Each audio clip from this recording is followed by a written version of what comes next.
Good evening, everybody. I really wasn't expecting such a big crowd, and I was joking earlier that I probably should have spent a little bit more time prepping, but I am a litigator, so you guys are okay. First of all, I want to thank Faith Connections for having me here tonight.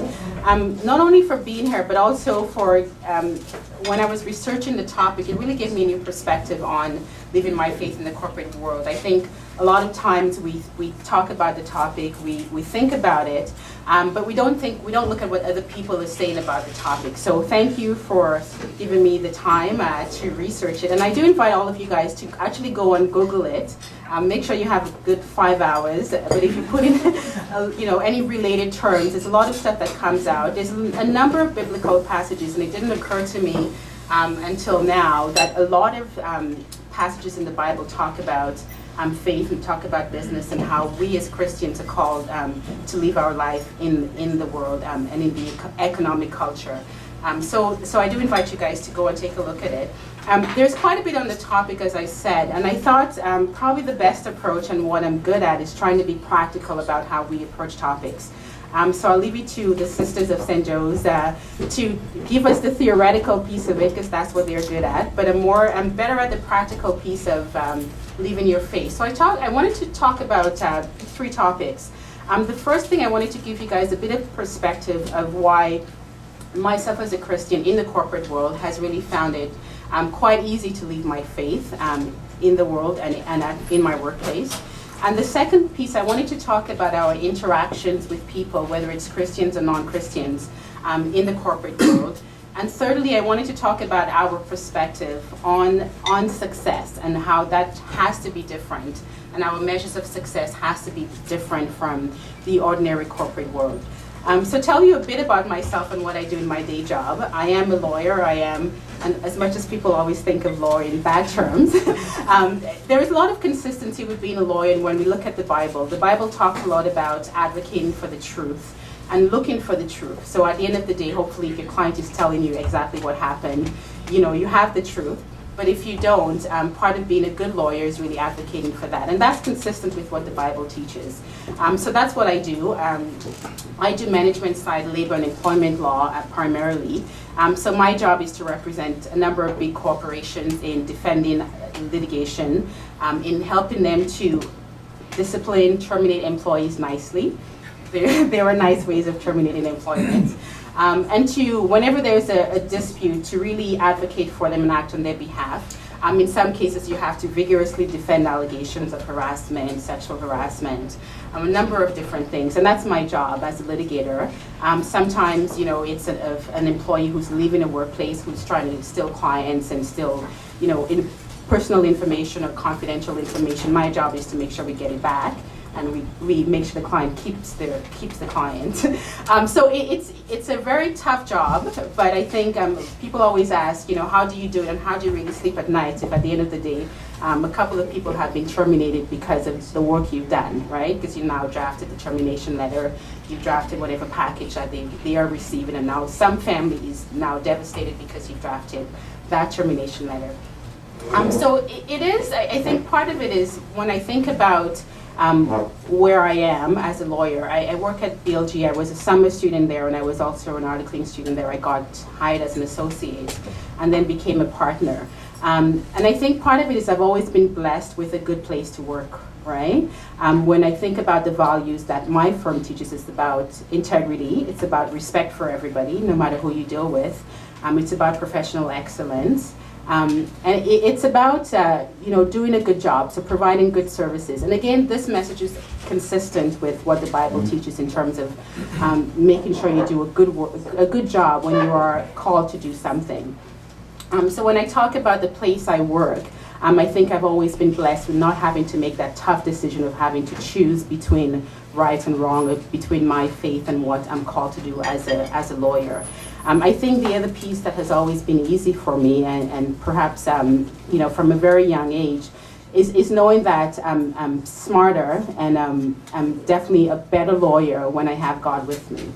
And I think that's an important thing to realize, that, God has given us a number of talents, right? So mine is a litigator. I love to argue. I'm good at it. In fact, I'm damn good at it. But I think recognizing that that's the gift that God has given you, and no matter what you do, knowing that, you have to do it with God at your side. So, it's a talent, and God has blessed me abundantly with this. And I think if He had called me to do something else, then I would know that. So I think always having that constant conversation with God in terms of what you are doing in your profession, and what you're called to do. So for those of you who are just trying to figure out where you're called to be, and whether it's the corporate world, and some people say, well, God has blessed you with being a great lawyer. Why don't you go into social justice or become an employee side lawyer and really do good for the other side of the other side of the coin? And I think for people who know me really well will know that I don't have the talent of patience and empathy. So I can't do that role. And it's a reality, and my friend Jenny's here right with me. We've worked very closely together, and she can tell you that I'm better at being a management side lawyer than I would be as a plaintiff side counsel. But I think when we think about our role, and I think about how I interact with my clients, I think, again, I've been blessed with clients who have the same values that I do. They may not be Christians at the end of the day, but when you think about fairness and you think about how they treat their employees, I've been blessed with clients who understand that, who at least are prepared to take my advice when it's not something Christian that they're doing, or where something is not fair. And the ones that don't, we have parted ways. And I think it's important to be able to take that risk in terms of corporate work and what you do in the business world. If you feel that something that you do conflicts with what you're called to do as a Christian, there's nothing wrong with saying, I'm sorry, I can't work on your file and I can't take you on as a client. I think many times we think, okay, this is a big file, this is going to, give me a bigger bonus at the end of the day. It's going to be great in the papers if somebody says I'm representing, this person. But I think when you think about it, God calls us to a greater good, and if we feel that we can't convince that client to do well, then that's not what God has called us to do. So I think, I always try to, there are 3 steps to it. First is the client doing the thing that's fair in terms of what Christianity calls us to do. If they're not, are they prepared to take my advice in terms of making the changes that are necessary? And if they don't, then that's something else. So I think it's asking yourself those questions. And in the cases where they don't, I think, I've had a very good ability to try to convince clients from a business standpoint. So you don't tell them it's a Christian thing to do. That's not going to fly, right? So you have to really get to them as a Christian in the way that, in their language, in what makes sense. So talk about what's the business case, talk about the reputation as an employer, talk about the impact and the other employees, you talk about productivity. So that's the language that makes sense to you. And really God, when you think about what profession you're called to, God gives you the creativity to think about how you can convince your clients and the corporate world to do things in a Christian way.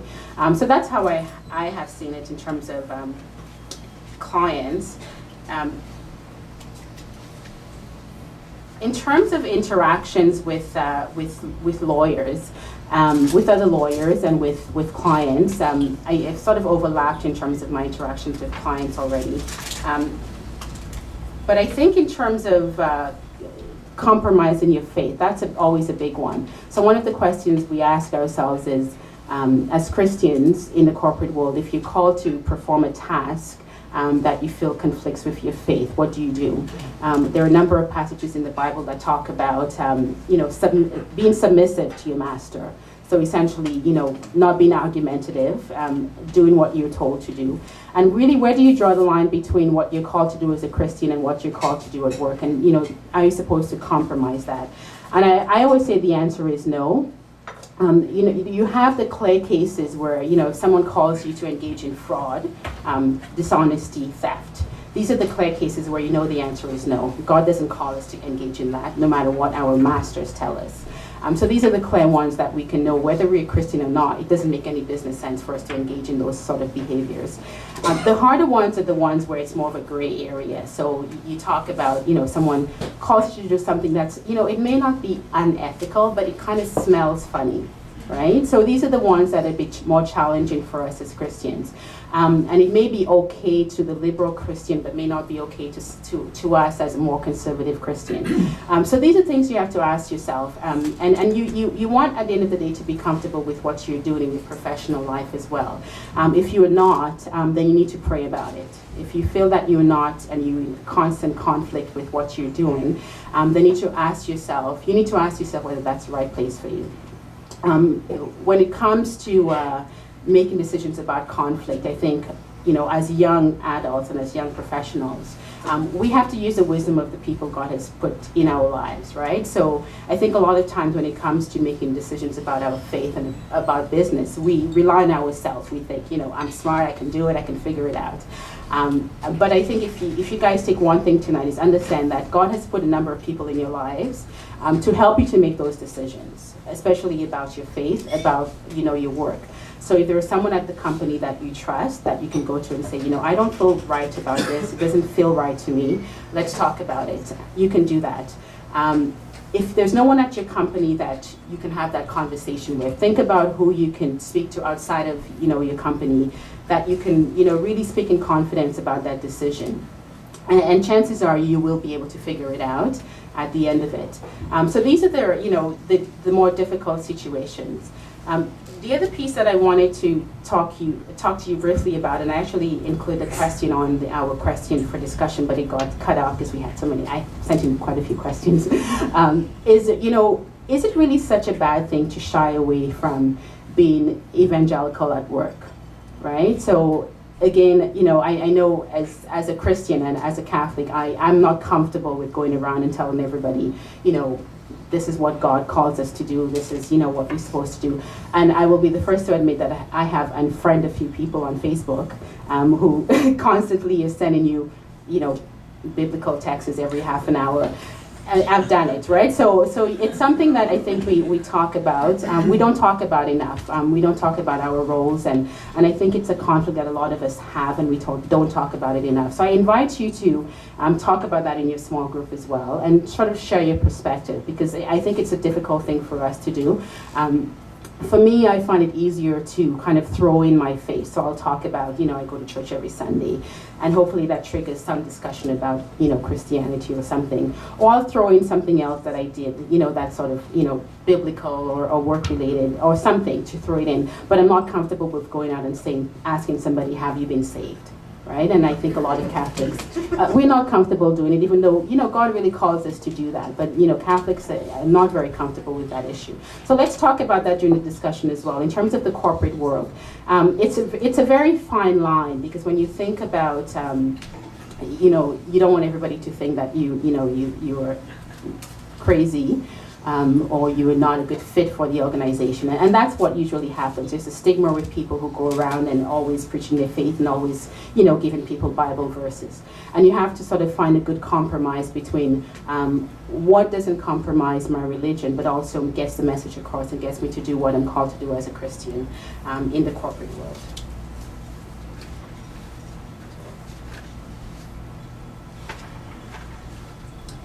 And then I wanted to spend a couple of minutes talking about our responsibility in the corporate world and the importance of transformation. I think, we get comfortable. I've been at BLG. I was away. I actually left for 18 months, went in-house, and then came back.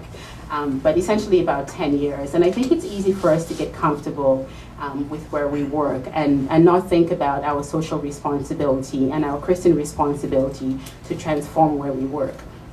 So if something, works, we feel, okay, this is really not my place to change things. But I do say that as Christians, leaving our faith means taking responsibility to change where we work.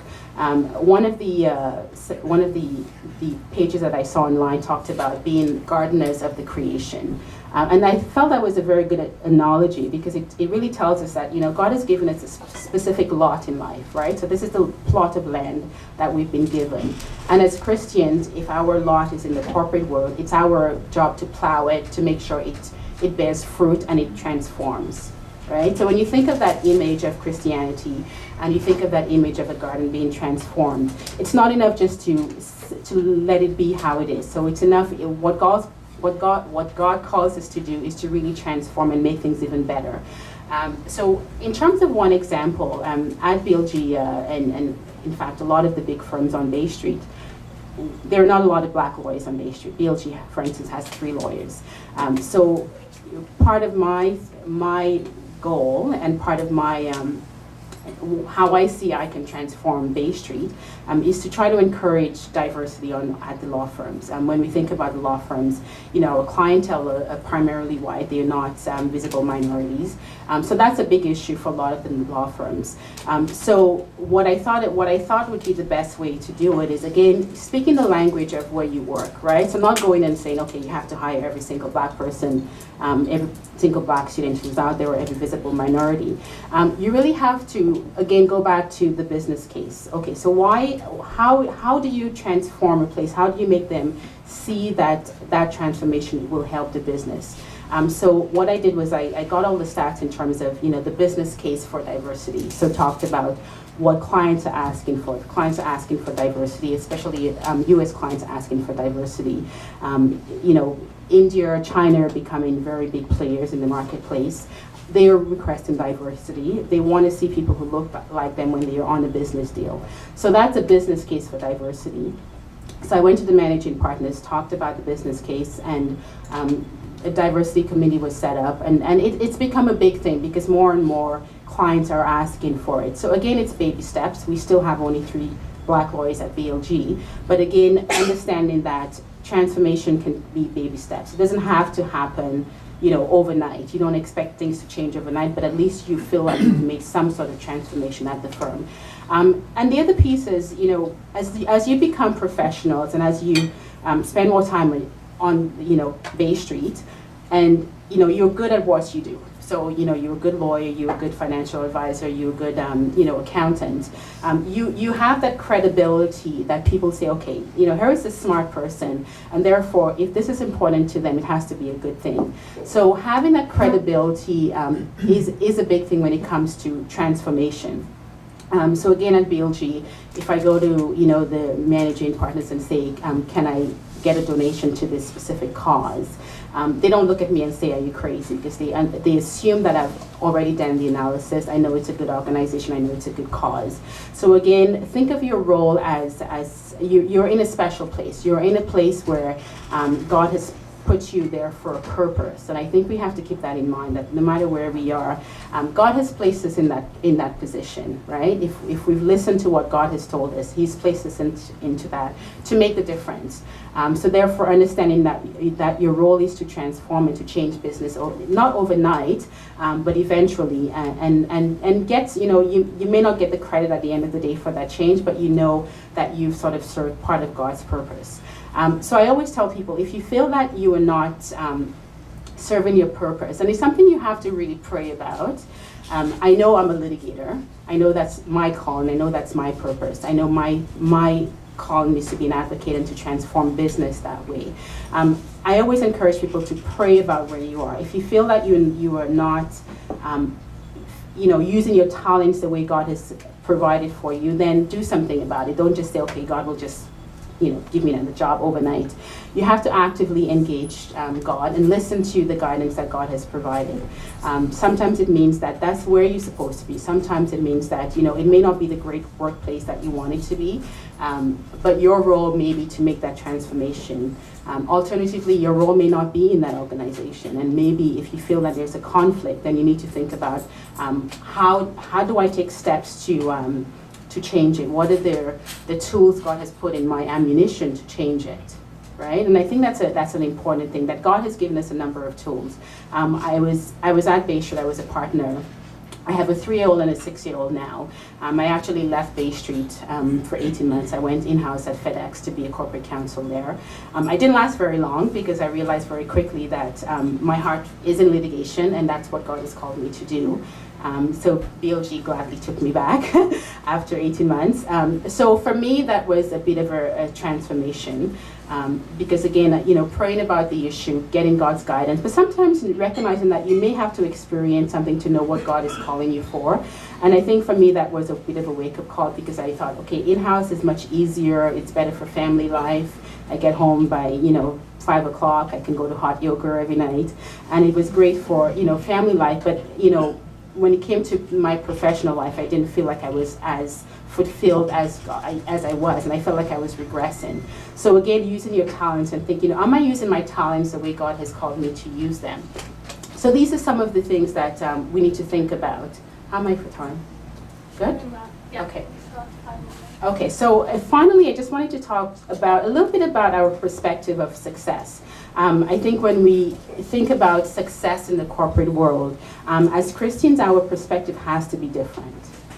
And I cannot stress that enough. It's not about the money, right? When we think about success in the corporate world, it has to be more than money. And a lot of times people get confused about the passages in the Bible that talk about God blessing us abundantly, God making us prosperous, giving us a lot of prosperity if we obey God. And I think people automatically assume that that means money. And I think we have to, take a step back and say, success doesn't necessarily mean that, you have lots of money and you're wealthy. Of course, it's nice to have a lot of money, but at the same time, I think we have to have a different perspective on how we do things. So I invite you to think differently about what you see as being successful in corporate worlds. When you think about the measures of success of a corporation has to be different from our measures of success as Christians.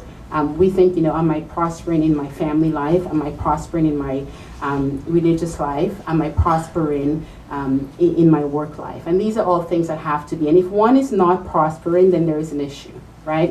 If we are making lots of money on Bay Street and our family is suffering as a result, our religious life is suffering, then that's not prosperity. So having that new perspective on success in the corporate world has really taken me aback, because I don't feel like I need to be at work 24/7 to make a lot of money, because for me I think prosperity means also seeing my kids regularly and having that, because I think that's part of the calling as a Christian as well.